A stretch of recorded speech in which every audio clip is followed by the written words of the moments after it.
Yes, subunits, they are called as subunits, जिससे protein बनेगा। ठीक है, वाओ। तो भी गलत बोलते हो, सही करते हो। तो there are two kind of ribosomes, ठीक है, जो एक्सोस्केलेटन से अटैच है।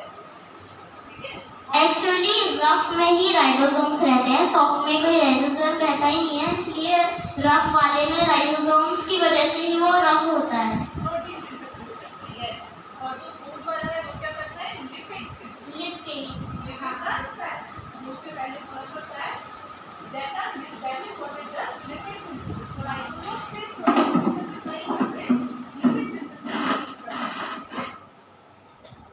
ओके, अब पहली ट्यूब में सबसे पहले इसमें 0.5 तक सलाइवा अपना जो है फिल करना है। उसके बाद एक ब्लू डिटर्जेंट था जो इस ट्यूब में धीरे धीरे डालना है। ये ऑर्गेनिज्म देख सकते हैं? देखा है आपने ऑर्गेनिज्म? कभी नहीं देखी क्योंकि मेरे पास घर पर ये स्टफ नहीं रहता। ये नहीं रहता? तो सलाइवा है ना आपका?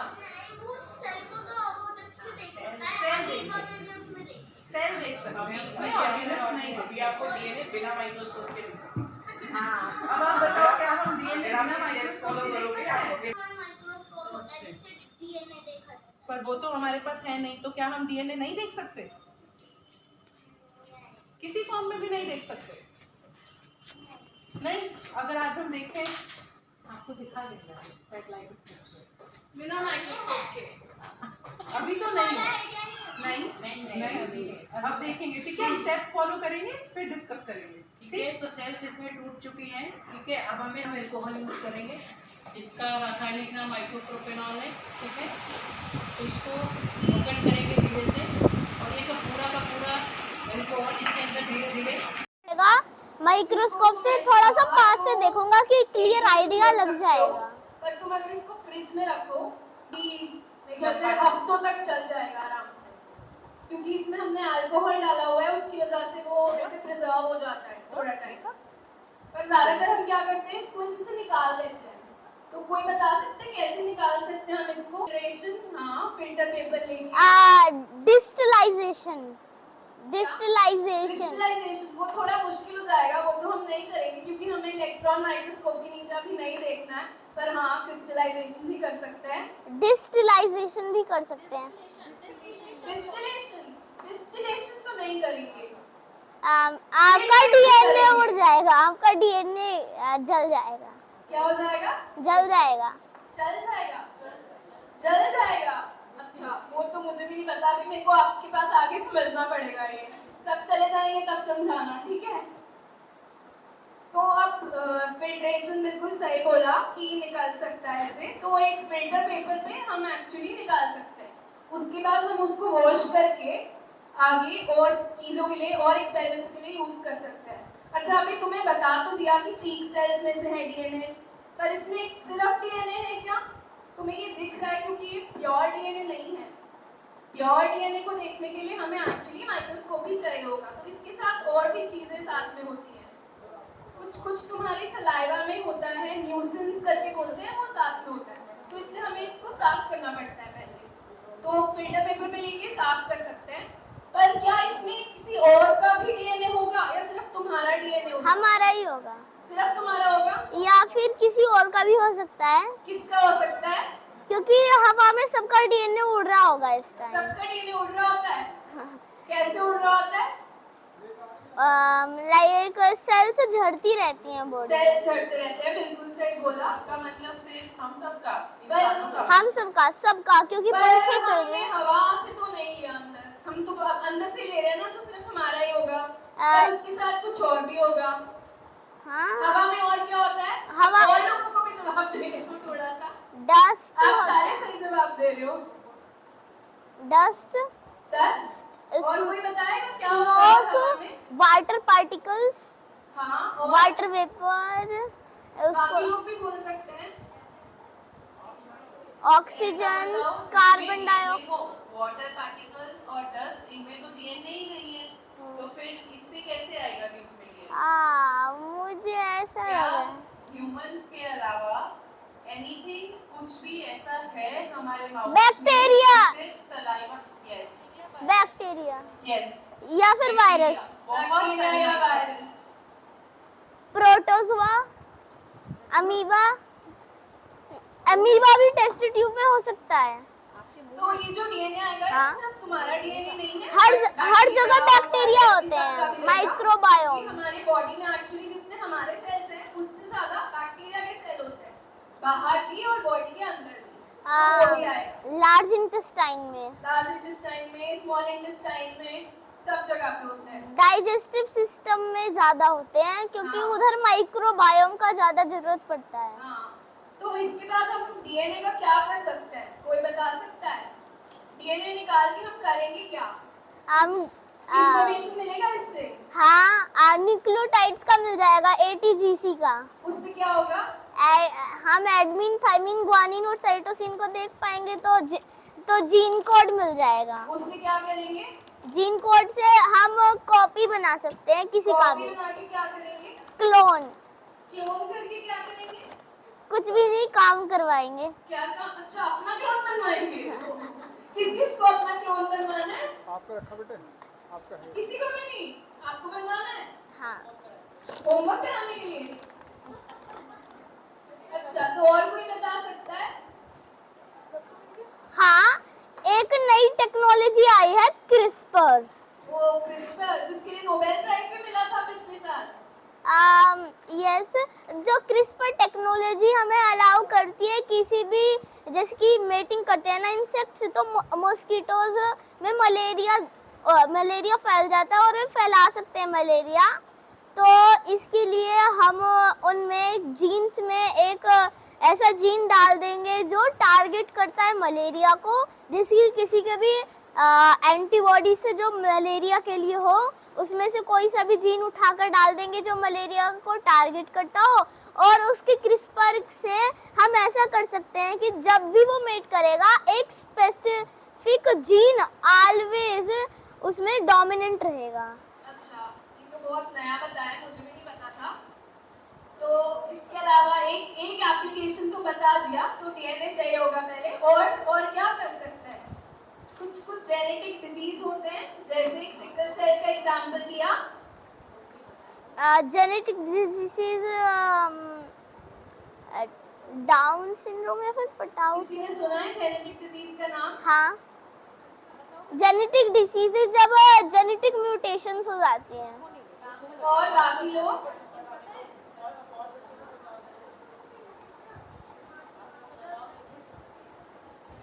Genetic diseases. अच्छा, ये पता कैसे चलता है कि कोई चीज जेनेटिक है?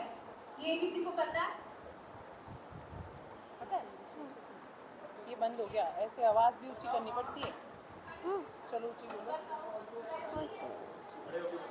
Mic is working.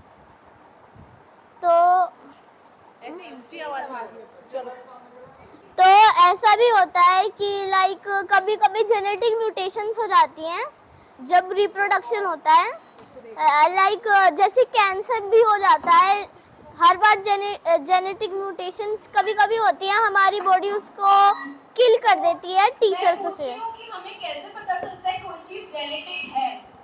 DNA से। बता रही है, उनको आंसर कर दिए। DNA आपने बहुत सारे आंसर कर दिए, बैठ जाओ आप।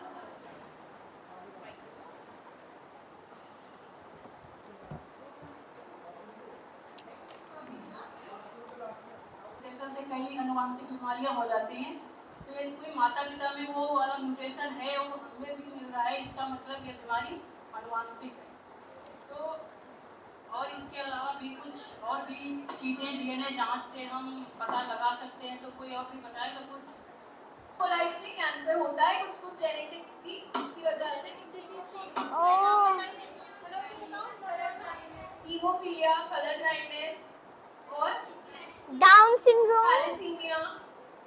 क्या डाउन सिंड्रोम? वो तो एक सिंड्रोम ही होता है। Down syndrome. हाँ, जीका वायरस जेनेटिक्स में भी वो जो बेबी होता है उसको इन्फेक्ट कर देता है। तो जो ये कह रहे हैं कि बर्थ से कोई डिजीज मिलता है, तो दैट इज लाइक इनकरेक्ट। अगर किसी प्रेग्नेंट वुमन को जीका वायरस ने इन्फेक्ट कर दिया है तो उसका बेबी का जो सिर होगा वो पहले से ही थोड़ा सा छोटा होगा। हाँ, इसलिए जरूरी नहीं है अगर मदर में हो और बाकी आगे आगे बच्चे में भी आ रहा है तो वो जेनेटिक है, उसके लिए हमें क्या करना पड़ता है, हमें बहुत सारे जनरेशन तक देखना पड़ता है। इसलिए मैं पूछ रही थी कि कैसे पता चलेगा कोई चीज़ जेनेटिक है। अब अगर समझो ये अजीत को मीठा खाना पसंद है और इसके पापा को भी मीठा खाना पसंद है, तो क्या हम बोल सकते हैं कि ये जेनेटिक है कि इसको मीठा खाना पसंद है? नहीं। क्या लगता है? नहीं कितने लोगों को लगता है कि हाँ जेनेटिक है? नहीं जेनेटिक नहीं है। कितने लोगों को लगता है नहीं है? फिजिकल बिहेवियर्स जेनेटिक नहीं होते। अब मैं बोलूं होता है तो हाँ कुछ तो होते हैं, जैसे कि वो जो जेनेटिक डिसऑर्डर्स होते हैं वगैरह, लेकिन मैं फिजिकल लुकनेस की नहीं बात कर रहा, मैं फिजिकल बिहेवियर की बात कर रहा हूँ। वो मेंटल में कभी भी अगर कोई लाइक डम्ब आदमी है तो कोई श्योर नहीं कर सकता कि उसके बेबीज भी डम्ब होंगे या फिर स्मार्ट। पता है एक एपिजेनेटिक्स नाम का नया फील्ड आया है जो आपको गलत प्रूफ करता है, and it is a big field जिसपे अब बहुत एक्सपेरिमेंट्स होते हैं। नया होता है कि आपका physical behaviour can affect your genome and your genome can affect your physical behaviour and they are interdependent on each other. लेकिन अच्छा ये डिस्कशन आप लोग बाहर जाके कर सकते हो जब खत्म। मेरे हिसाब से टैक्सिया है, हम सब नॉर्मली ऐसे चलते हैं पर वो थोड़ा सा ऐसे टांग फैलाकर चलता है। अच्छा तो हो सकता है, पर और भी बहुत सारे डिजीज होते हैं हाँ। जिसमें ठीक से नहीं चल पाते। तो हाँ, और बहुत डिजीज होते हैं लेकिन उसके पेरेंट्स को कोई ऐसी बीमारी नहीं है। तो जरूरी है उसको कोई और बीमारी हो फिर? तो क्या कौन बोल रहा था, बता रहा था कि क्या फायदा है इस जानकारी से? कोई बता सकता है? बहुत थके हुए हैं सारे ना। कोई नहीं, जाके पढ़ना आप लोग एक बार कि क्या फायदा होगा। फर्क होगा या नहीं होगा? हम तो दोनों ह्यूमन बीइंग्स हैं, तो क्या फर्क होगा? कितना? किसी ने बोला 99, सही बोल रहे हो? Points of decimal points, 0.1, 0.2 is the difference that we share, and then very few percent होगा। फर्क होगा या नहीं होगा? हम तो दोनों ह्यूमन बीइंग्स हैं, तो क्या फर्क होगा? कितना? किसी ने बोला 99, सही बोल रहे हो? Points of decimal points, 0.1, 0.2 is the difference that we share, and then very few percent ओरेंगटेन्स से मैच करता है, अबाउट 91% गोरिल्ला से और 95% अदर प्राइमेट्स से। Thank you. अब हम क्या करेंगे? हमने डीएनए निकाल दिया ब्लड से, ठीक है, हमने सीक्वेंस करवाया। तो सीक्वेंस करवाने के बाद हम प्रोफाइलिंग कर सकते हैं। अगर तुम्हारे पास ऑलरेडी एक पर्टिकुलर लोकेलिटी या एरिया या फिर the entire nation, there is a database जो मेंटेन किया जाता है विद जीनोटाइपिंग, मतलब with the sequence of the DNA of the various thieves या क्रिमिनल्स जो कि नोन है उस जगह पे, तो आप मैच करके किसी की आइडेंटिटी पता कर सकते हो। But facial expressions can not be known DNA से। जैसे मैंने तुम्हें अभी बताया कि डीएनए बहुत कुछ बस मैं तो सीआईडी में वही बता रहा था जो था। नहीं, पर हम आपको अब वो बता रहे हैं जो नहीं है, ठीक है?